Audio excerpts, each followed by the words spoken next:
Hello guys, welcome back to my channel, Being Family Friends Vlogs. Today, may kakaiba tayong experience. Buffet muna, then we head to a luxury hotel on an open electric car. Tara, samahan nyo kami. This one's a fun mix of food trip and a wild ride. We started our day filling our tummies first. Siyempre, buffet yan. So many choices. Meats, veggies, dessert, Russian food, even a bit of Asian dishes. It was sulit and satisfying, kaya lang, medyo busog na busog kami.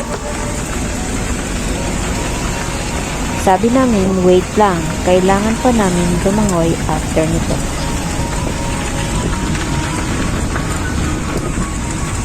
Pero syempre, bonding over food is always worth it.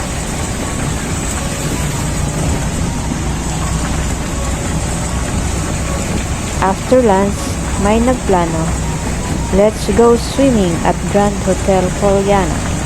At first, akala ko may regular van or car. But surprise, electric car pala, open pa. Napahala ako kasi ang lamig tapos busog pa, pero game na game.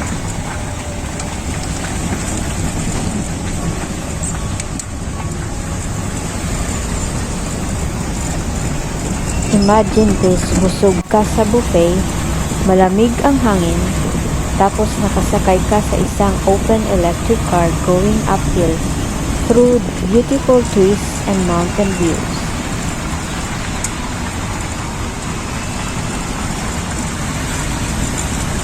Masarap sa mata pero medyo mahangin sa katawan.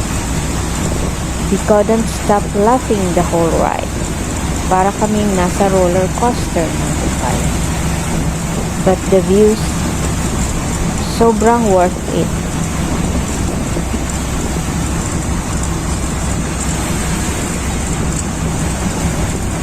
Pagdating namin sa Grand Hotel Poliana, wow, ang ganda.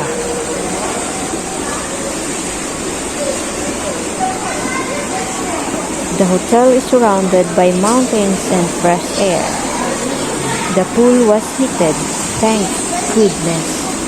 So kahit malamig ang paligid, perfect pa rin ang paglangoy.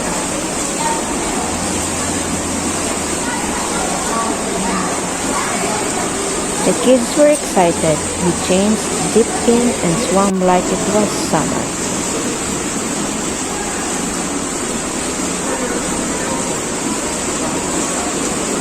From buffet to swim, from laugh to right. This day was full of unexpected joy. Sometimes, dahil hindi ako marunong lumangoy, mapula.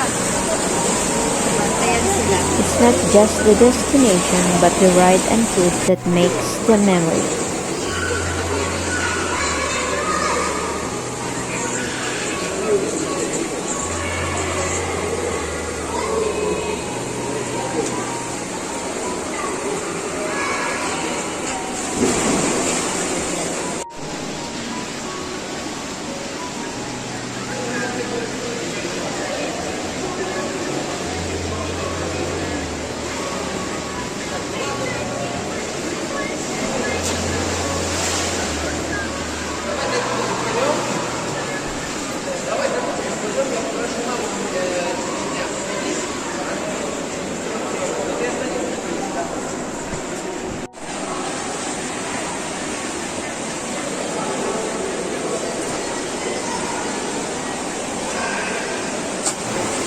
Sana na-enjoy nyo ang vlog na ito.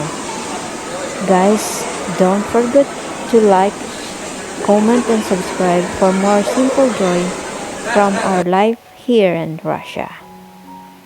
Kita-kits next time. Ingat kayo palagi. Bye!